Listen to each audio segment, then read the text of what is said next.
అయిపోయిందా? చూడండి, ఇక్కడ కనిపిస్తున్నది మన బచ్చలి కూర గింజలు. ఈ పండినాయి చూడొచ్చు మీరు. ఇది రసం వస్తుంది. ఇప్పుడు వీటిని మనం సరదాగా చిన్నపిల్లలకి మన ఇక్కడ దక్షు ఉన్నాడు, దక్షుకి మన ఇట్లా మైదాకులాగా పెట్టా, వాళ్ళు ఆడుకుంటున్నారు హ్యాపీగా. ఇవ్వాలా? ఇస్తా, కలర్ వస్తాయి కదా, ఆడుకుంటున్నారు బచ్చల కూర గింజలతోటి.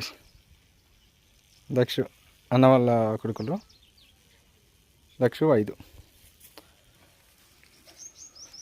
ఇవన్నీ గింజలే, పండినవన్నీ గింజలు.